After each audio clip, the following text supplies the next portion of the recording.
El Ministerio Apostólico de Enseñanza y Predicación Rema Internacional presenta hoy al Reverendo Fernando García Sotomayor con la proclamación de las buenas nuevas de Dios para tu vida. El mensaje de ayer, el mensaje de hoy y el mensaje para la eternidad a los que tienen hambre y sed de la palabra de Dios. Un querigma de Dios para el que oiga, el que tiene oídos para oír.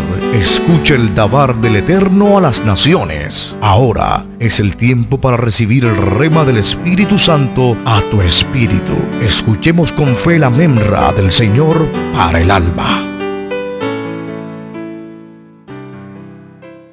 Muy buenos días. Que la gracia del Eterno, su misericordia, su amor, su paz, sean con cada uno de ustedes y con sus familias y seres cercanos. Les habla su servidor, Reverendo Fernando García Sotomayor. Y quiero en esta ocasión compartir con cada uno de ustedes una reflexión bíblica sobre un tema que es de actualidad y es de importancia en el ejercicio ministerial que nosotros, los ministros del Señor, estamos ejerciendo. Bien podría ponerle como tema a esta disertación ministros intocables. Ministros intocables. Y para eso, pues, quiero basar esta reflexión en dos pasajes de la Escritura, en donde dice exactamente lo mismo. Está en dos libros de la palabra de Dios. Primer libro de las Crónicas, capítulo 16, verso 22. Y en el Salmo 105 y el verso 115. Salmo 105, verso 15. Dice así: no hagáis mal a mis ungidos, no toquéis a mis ungidos, ni hagáis mal a mis profetas, dice el Señor. Dios nos bendiga por esta poderosa palabra. En los días de hoy estamos viviendo en un tiempo realmente de crisis en el ministerio. Crisis. Hay escándalos en el seno de la iglesia y sobre todo en los círculos ministeriales por la conducta de muchos de aquellos que hoy tienen el cargo, tienen la dignidad de ser ministros del evangelio, ministros de culto. Y esta situación no solamente se está viviendo aquí en nuestro medio. Esto es una situación de escala mundial, ¿sí? De escala global. Esto es preocupante y es muy doloroso y es motivo incluso de vergüenza para la iglesia del Señor. Este pasaje o estos pasajes que hemos tomado son muy mal interpretados en muchas ocasiones y sobre todo por aquellos que no quieren ser evaluados, no quieren ser sujeto de alguna investigación acerca de su conducta. La razón por la cual estas personas no aceptan que se les investigue, que se les cuestione, que se les interrogue, es porque ellos dicen de que la Biblia dice de que no, los ungidos del Señor son intocables, ¿sí? Y que a los profetas de Dios tampoco se les debe hacer mal. Y en este sentido, pues sí tienen razón. Pero lo que no quieren entender estos ministros es que realmente el juez de todos los que sirven al Señor, de todos los que son llamados por el Señor a un ministerio, el juez de ellos es el obispo y pastor de la grey de Dios, y ese es el Señor Jesucristo. Pero eso no deja dicho que a un ministro no importa el reconocimiento, la dignidad que éste tenga, eso no deja dicho que sus actuaciones, su ética y su conducta no sean evaluadas, no sean juzgadas. Yo estoy completamente de acuerdo que a un ministro del Evangelio, el único que tiene derecho de juzgarlo, y no solamente a los ministros, a todos los creyentes, el único que tiene derecho a juzgar el carácter de un creyente o ministro es el Señor. Él es el juez de toda la tierra. Él es el juez de todos los hombres. Pero la Biblia enseña, desde el libro de Génesis hasta el Apocalipsis, enseña que la conducta, la ética de un pastor, los procedimientos de un pastor o de cualquier creyente se deben juzgar. Se deben juzgar. Es decir, una persona que milite en el reino de los cielos, esta persona debe tener un buen testimonio. Y si no está dando un buen testimonio, las autoridades que administran justicia de estas personas, no importa la iglesia o el ministerio en el que esta persona esté, estas personas están llamadas a administrar justicia y a someter a procesos de investigación a una persona que no esté dando buen testimonio, una persona que tenga problemas de ética, una persona que tenga problemas de conducta, de moral. Ahora, en ese orden de ideas, los ministros del Señor no están exentos de que sus procedimientos, su conducta sea evaluada, sea juzgada, sea sometida a un proceso. Lo que sí hay que tener en cuenta es que cuando a un ministro se le va a procesar por alguna mala conducta, un mal procedimiento, hay que tener en cuenta los parámetros bíblicos para hacer esto. No es a cualquier persona a la que se le va a procesar, es a un ministro del Señor. El apóstol Pablo, en este sentido, escribiendo inspirado del Espíritu Santo a Timoteo, allá en su primera epístola, en el capítulo 5, verso 19, dice: no admitas acusación contra un anciano, sino en boca de 2 o 3 testigos. Note, lo que Pablo aquí está diciendo es que no se puede admitir una acusación, ni tampoco abrirle un proceso de investigación a un anciano, a un pastor, a un ministro de culto, a un siervo de Dios, si primero no existen por lo menos 2 testigos que hagan constancia de toda verdad, que den testimonio de toda la verdad. 2 mínimo. Y además de esto, hay que tener en cuenta también que tienen que aportar las pruebas. Las personas que van a acusar la conducta de este ministro tienen que aportar pruebas fieles, pruebas, documentos, evidencias, testimonios fieles.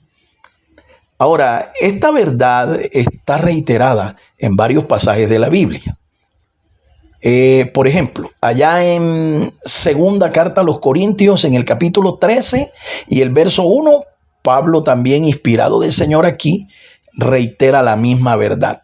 Toda verdad, toda acusación contra un anciano debe, o cualquier persona, debe ser presentada por mínimo 2 testigos. En el libro de Deuteronomio, en el capítulo 17, y los versos 6 y 7 se ratifica la misma verdad. Se ratifica la misma verdad. 2 testigos como mínimos y con las pruebas fieles, fidedignas, que ameriten un proceso de investigación.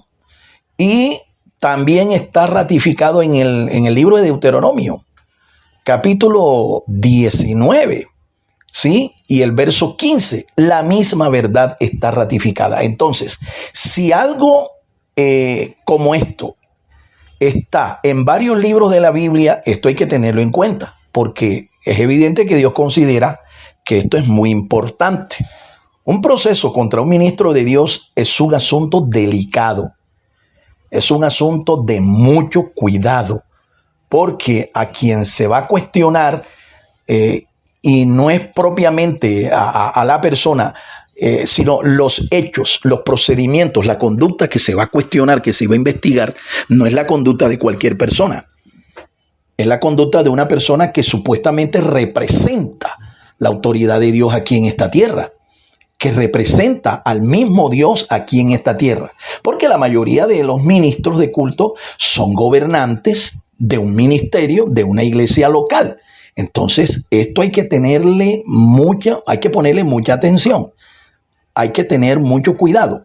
Ahora, una vez que se inicia un proceso de investigación, con los testimonios, los testigos, las pruebas que ameriten un proceso, la apertura de una investigación, hay que también respetar los derechos que esta persona tiene.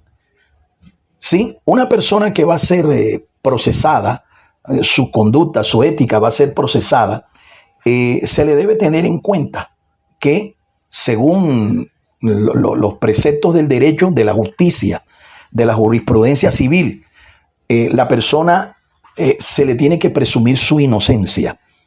¿Sí? El acusado es presuntamente inocente hasta que se demuestre lo contrario. ¿Qué más hay que tener en cuenta? Esta persona tiene derecho a un debido proceso de defensa y se le deben respetar las garantías, ¿sí?, de este debido proceso a la defensa. Esta persona puede ser representada por un abogado, ¿sí?, que haga su defensa en caso de que él no tenga la capacidad de poder defenderse a sí mismo. El caso, por ejemplo, de San Pablo es interesante. San Pablo, allá en el libro de los Hechos, capítulo 21, 22, 23, 24, 25 y 26, el apóstol Pablo fue sometido a un proceso, y un doble proceso, ante la jurisprudencia civil romana y ante la jurisprudencia judía, ¿sí?, la jurisprudencia religiosa. Y Pablo supo defenderse. No todo el mundo tiene esta habilidad, no todo el mundo tiene esta capacidad, pero era que Pablo era un experto en la jurisprudencia hebrea y en la jurisprudencia romana, porque Pablo tenía doble ciudadanía. Así que él conocía sus derechos, tanto civiles como sus derechos religiosos, sus derechos espirituales, sus derechos ministeriales. Entonces, esto es algo que hay que tener en cuenta cuando se está haciendo un proceso a la conducta, a la ética de un ministro de culto.